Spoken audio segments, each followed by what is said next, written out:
살아계신 하나님 아버지, 감사와 찬송과 영광을 올려드립니다. 오늘도 저희들의 생명을 연장시키시고 새로운 한 날을 맞이하게 해주시고 저희를 깨워주시고 저희들을 일으켜 세워서 아버지의 집으로 이끌어 주시고 이 자리에 나와 하나님의 말씀을 들을 수 있고 전할 수 있는 그러한 은혜를 주시니 아버지가 감사합니다. 아버지 하나님, 이 시간 하나님 앞에 나온 한 심령들 저희들 위해 성령 하나님께서 꼭 필요한 은혜로 임하여 주시고 들어야 될 것을 듣고 새겨야 될 것을 새기고 기억해야 될 걸 기억하고 끊어야 될 것은 끊는 그런 복된 시간이 되도록 이 시간을 성령 하나님께서 주장해 주옵소서. 예수 그리스도 이름으로 축복하며 기도 올리옵나이다. 아멘. 자, 스가랴 6장까지 총 8개의 환상이 나온다고 했는데 5장은 6번째와 7번째 환상이 나옵니다. 그래서 5장 1절로 4절까지에서는 날아가는 두루마리 환상이 나오고 있고 5절부터 11절 마지막 절까지에서는 에바 안에 앉은 한 여인의 환상이 기록이 되어 있습니다. 환상은 굉장히 비유적이고 상징적이기 때문에 그것을 해석하는 것이 한번 딱 읽었을 때 이게 이 뜻이구나 라고 생각이 되어지는 것도 있지만 전혀 그 배경과 이런 걸 모르면 이야기가 바로 이렇게 해석되기가 쉽지 않은 게 사실입니다. 그래서 이 비유와 상징으로 되어 있는 이것들은 기존의 인류의 역사 가운데 많은 학자들이 연구를 하고 원어를 연구하고 배경을 연구해서 내놓은 것들이 있단 말이에요. 그래서 이제 하나님의 뜻에 또 하나님이 이 말씀을 하신 것을 그 원래 아버지의 뜻에 맞게 해석을 하려고 이제 연구를 많이 했어요. 그것을 집대성한 것들을 이제 목사님들이 전하는 거고 알려주는 거예요. 물론 여러 가지 해석들이 있어요. 자유주의 신학자들이 바라보는 시각과 일반적으로 저희들 보통의 복음주의 계열의 교회에서는 그 복음주의 계통에서 해석하는 것들을 말씀을 드리는 거랍니다. 그렇기 때문에 비유와 상징으로 돼 있어서 좀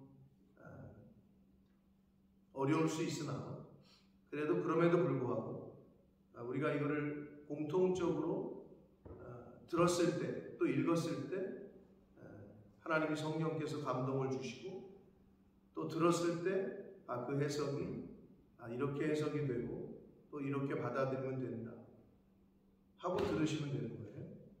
자, 날아가는 두루마리 하면은 생각나는 거는 책이죠, 책. 당시에는 종이가 없었기 때문에 두루마리에다가 하나님이 율법을 물론 돌판에 주셨고 처음에는 나중에는 이제 기록할 때 사람들이 양피지, 가죽 이런 데다 했단 말이에요. 두루마리는 말씀과 연관이 되어 있겠구나 라고 이제 짐작을 하실 수 있는 거죠. 근데 이 5장 1절에서 4절에서 나오는 6번째 환상은 이 두루마리 환상에는 10계명 중에 3계명과 8계명에 대한 구체적인 언급을 하셔요. 3계명, 여호와의 이름을 망령되게 일컫게 하지 말라. 여호와의 이름으로 함부로 맹세하지 말라. 이게 3계명이고 8계명은 살간도, 도둑질하지 말라, 도적질하지 말라. 이거에 대한 그러면 이거를 왜 3계명과 8계명을 특별히 언급을 하셨느냐? 당연히 이 당시에 스가랴 선지자 즉 성전을 재건할 당시에 유대인들 중에 이런 일이 횡행했다는 거죠. 언급을 할 수밖에 없는 상황이 됐다는 걸 미루어 짐작할 수 있어요. 즉 하나님의 성전을 재건함에 있어 거룩해야 되고 성결해야 될 사람들이 함부로 하나님의 이름으로 맹세하고 행동하고 그리고 도둑질을 하고. 생각을 해보세요. 포로 생활 끝나고 돌아왔단 말이야. 뭐 한몫 챙겨서 온 사람이 있지만 일제시대 때 한몫 챙기는 건 친일파밖에 없어요. 그 하수인 노릇하고 완장 찬 사람들이나 한몫 챙겼지 일반적인 사람들은 먹고 살기 힘들었단 말이야. 그러니까 그 생활 끝나고 왔어요. 그러니 뭐가 있겠어. 그러니 뭐 도둑질하고 이런 일이 벌어졌던 거죠. 근데 그 상태로는 하나님의 성전이 재건해서는 안 되기 때문에 이제 선지자를 통해서 이 환상을 통해서 3계명과 8계명 이 두 가지를 구체적으로 언급을 하십니다. 자 봅니다. 1절 내가 다시 눈을 들어본 즉 날아가는 두루마리가 있더라. 2절 그가 내게 묻되 네가 무엇을 보기냐 하기로 내가 대답하되 날아가는 두루마리를 보나이다. 그 길이가 20규빗이요 너비가 10규빗이니이다. 라고 그 너비와 길이까지도 알게 하셨어요. 그걸 딱 봤을 때 안 거죠. 근데 1규빗이 45cm 정도 됩니다. 1규빗이. 그러면 길이와 너비는 여기서 얘기하는 길이와 너비는 9m, 길이가 9m, 넓이가 4.5m 이 정도 되거든요. 이게 근데 솔로몬 성전의 낭실 크기와 같아요. 1차 성전인 솔로몬 성전의 낭실 크기와 같다. 그러면 낭실 크기와 같다고 그랬는데 낭실이 뭐 하던 곳이냐? 하나님의 율법을 선포하고 읽던 곳이에요. 그게 낭실이에요. 그러니까 이게 하나님의 율법, 즉 말씀과 연관이 있다는 거죠. 그 두루마리는. 근데 보니까 3절 그가 내게 이르되 이는 온 땅 위에 내리는 저주라. 천사가 그렇게 얘기를 해요. 온 땅 위에 내리는 저주. 도둑질하는 자는 그 이쪽 글대로 끊어지고 맹세하는 자는 그 저쪽 글대로 끊어지는 것이다. 그러니까 하나님의 이름을 망령되게 하고 도둑질하고 하나님의 이름으로 함부로 맹세하고 이런 율법을 어기는 이제 행동들을 돌아온 유대인들이 했던 거죠. 자 그러면서 4절 만군의 여호와께서 이르시되 내가 이것을 보냈나니 이것은 하나님께서 보내시는 저주를 말합니다. 도둑의 집에도 들어가며 내 이름을 가리켜 망령되이 맹세하는 자의 집에도 들어가서 그의 집에 머무르며 그 집을 나무와 돌과 어울러 사르리라. 나무와 돌은 집을 구성하는 건축 재료죠. 즉 집을 완전히 사르겠다는 거예요. 없애겠다는 거예요. 하나님께서. 무엇 때문에? 망령되게 하나님의 이름을 부르고 맹세하고 도적질하고. 이것을 3계명과 8계명을 구체적으로 언급하시면서 스가랴 선지자에게 보여주셨습니다. 아마 당시에 상황상 그런 일이 많이 벌어졌던 것 같아요. 뭐 먹을 건 없고 아무것도 없고 그러니까 그냥 남의 물건 손 대고 하던 일이 그냥 비일비재하게 일어났던 것 같습니다. 여러분, 죄는 저주를 자기의 삶의 자리에 불러들이는 어리석은 행위인 것을 오늘 말씀을 통해 볼 수 있어요. 도둑의 집에 들어가고 내 이름을 가리켜 망령되게 맹세하는 집에도 들어가서. 그러니까 우리가 죄를 범하면 하나님의 저주를, 하나님의 벌을 내 안으로, 내 인생 안으로, 내 집으로 불러들이는 거예요. 하나님의 이름을 찬양하고 예배하고 경배하면 하나님이 약속하신 복을 내 인생으로, 내 집으로 받아들이는 거예요. 그러니까 우리가 어떤 걸 선택해야 될 거냐 이거죠. 여기 그렇게 표현하잖아요. 그 집에 내가 들어가서 나무와 돌과 아울러 다 살라버릴 것이다. 이렇게 제 6번째 환상은 날아가는 두루마리 환상, 특별히 3계명과 8계명에 대한 그 죄를 범하는 사람들에 대한 하나님의 심판의 내용이었습니다. 자, 5절부터 11절까지에서는 7번째 환상이 나오는데 에바 안에 앉은 여인의 환상이 나와요. 그러니까 에바는 뭐냐면 돼 알죠? 돼. 민주는 모를 것 같고 너 돼를 아냐? 돼. 돼 몰라? 콩을 담는 거를 담는 콩을 어디다 담아? 바구니? 어떻게 생겼어? 네가 생각하는 그 바구니가?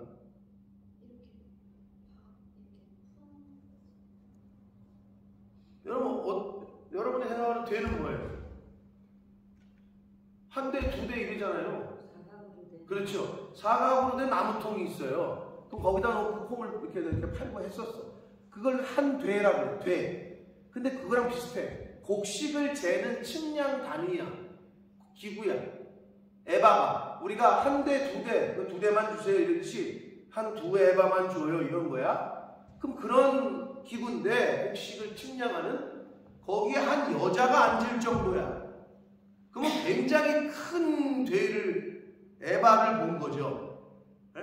여자가 앉을 정도니까. 자 보시면 내게 말하던 천사가 나와서 내게 이르되 5절 너는 눈을 들어 나오는 이것이 무엇인가 보라 하기로 6절 내가 묻되 이것이 무엇입니까 하니 그가 이르되 나오는 이것이 에바인이라 하시고 또 이르되 온 땅에서 그들의 모양이 이러하다.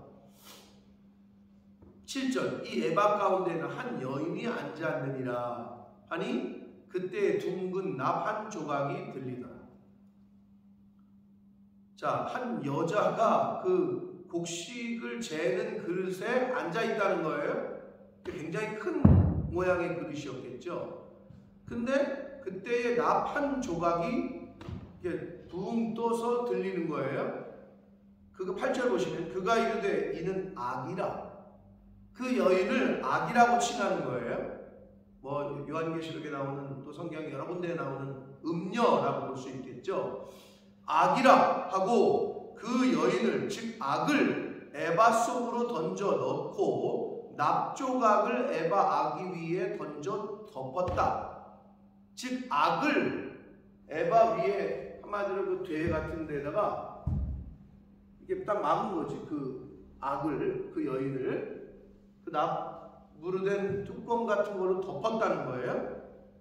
9절 내가 또 본즉 눈을 들어 본즉 두 여인이 나오는데 학의 날개 같은 날개가 있고 그 날개에 바람이 있더라. 그들이 그 에바를 천지 사이로 들었기로. 어떤 학자들은 여기서 두 여인을 부정적인 의미로 해석하는 분들도 있지만 보편적으로 복음주의 계열에서는 하나님께서 부르시는 천사들, 선한 사역자들로 봅니다. 왜냐하면 그 악이라고 칭하는 여자를 담은 에바 그릇을 그 덮은 그 에바를 옮기고 있단 말이에요. 날개가 있어. 네. 그래서 천사 또는 하나님이 부리시는 선한 사역자들 이렇게 봐요.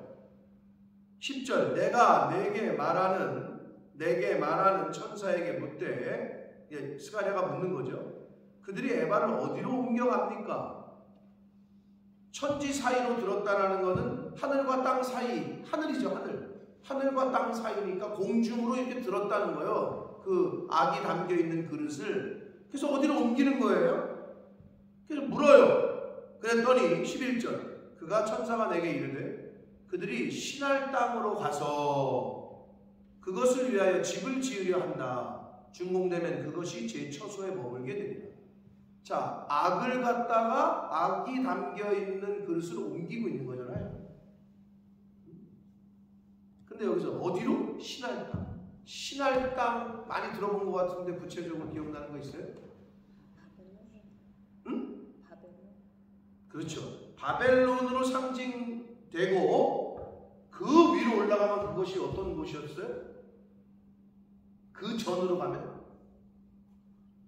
바벨탑을 쌓았던 땅이에요. 바벨탑을 쌓았다. 그러니까 하나님을 대적하는 인간의 교만을 상징하는 바벨탑이 쌓였던 땅이었고, 바벨론을 상징하고 결국은 세상 나라를 상징합니다.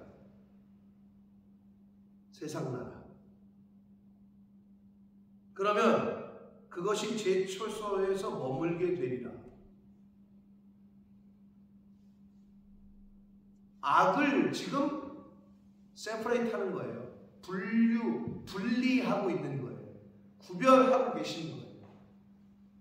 하나님의 성전과 하나님과 악이 같이 있을 수 없고, 하나님의 백성들에게서 악을 제거하시는 거죠.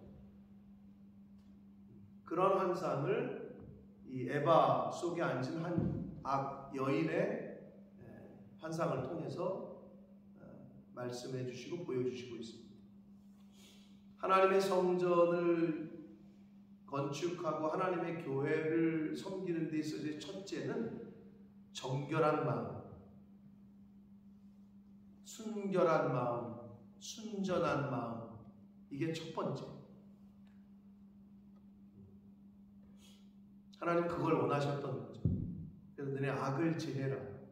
너희들 가운데 있는 악한 생각과 악한 행동들과 이거를 제해라. 남녀가 사랑하고 사귀고 또 결혼까지 하는 데 있어서 가장 중요한 게 요즘 뭐예요? 민주야, 뭘까? 돈이지. 돈이야? 순전한 마음, 정결한 마음. 아무리 돈이 많아 남자가, 아무리 돈이 많아 여자가, 그런데 나를 향한 순전한 마음이 없어. 이 남자도 만나고 이 여자 저 여자도 만나고 그러고 돌아다녀. 그럼 그게 관계가 유지가 될까요? 아니죠. 돈도 필요 없어. 제일 중요한 건 순결하고 순전한 마음이 첫째지. 하나님과의 관계에서도 마찬가지라는 거죠. 같이 겸할 수 없어. 같이 있을 수가 없다는 거예요, 이거는. 그러니까 악을 들어서 옮기는 거예요, 지금. 거기 있을 수, 하나님의 집에는 악이 있으면 안 돼. 자기의 처소로 옮기는 거죠.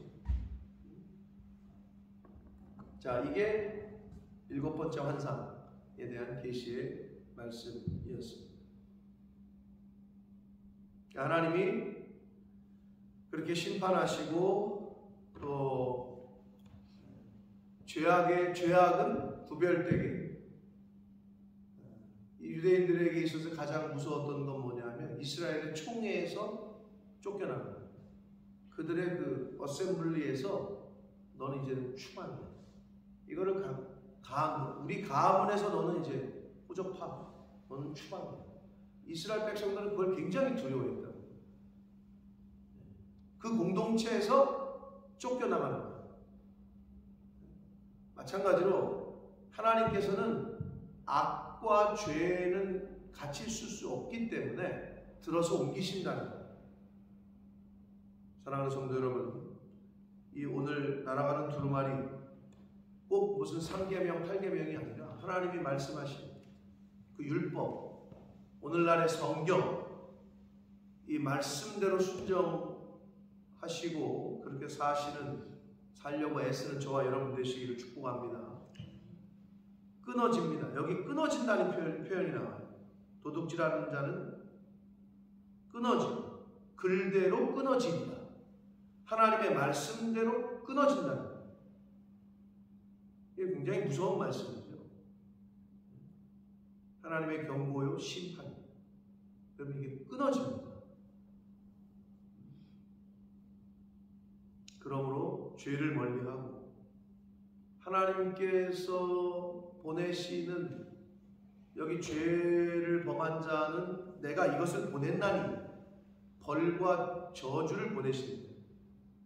그 죄는 내 인생 가운데, 우리 가정에, 우리 삶에 하나님의 심판을 불러오게 하는 거예요.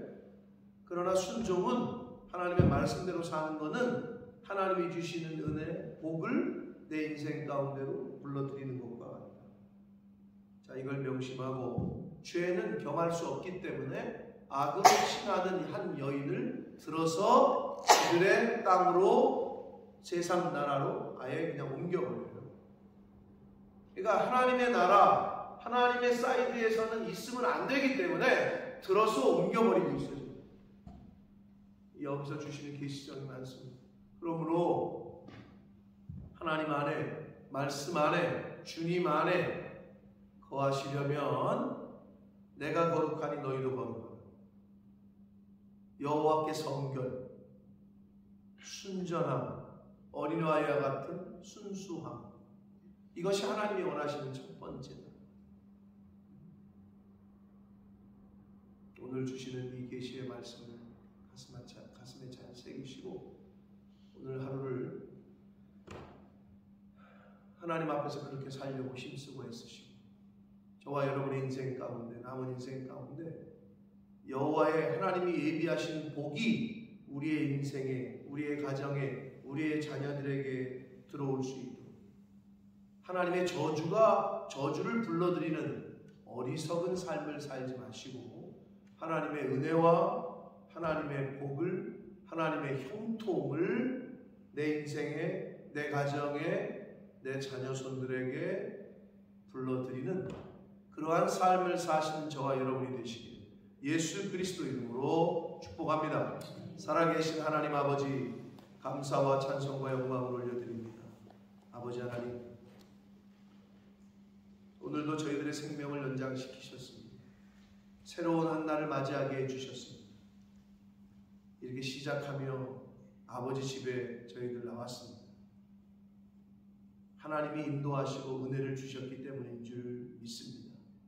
아버지, 하나님이 마음을 주실 때, 감화감동시켜 주실 때 내 생각이 이기지 않게 해주시고 내 육체의 의지가 이기지 않게 해주시고 그 성령의 인도하심과 감화감동에 늘 순종하고 나라는 나를 복종시키는 이 자리에 있는 하나님의 자녀들, 백성들이 되게 해 주옵소서. 아버지, 죄는 하나님의 저주를 불러들이고 순종은 하나님의 은혜와 복과 형통을 불러드린다고 오늘 말씀을 통해 들었습니다. 아버지, 남은 인생 저희들의 말과 행동과 손과 발, 남은 삶을 통하여 하나님의 은혜가, 하나님이 주시는 복이, 하나님이 인도하시는 형통함이 어떤 것인가를 이 자리에 있는 하나님의 백성들의 삶을 통하여, 모습을 통하여 증거되게 해주시고 보여지는 그러한 삶을 살아가는 저희들 모두가 되게 해 주옵소서. 예수 그리스도 이름으로 축복하며 기도 올리옵나이다.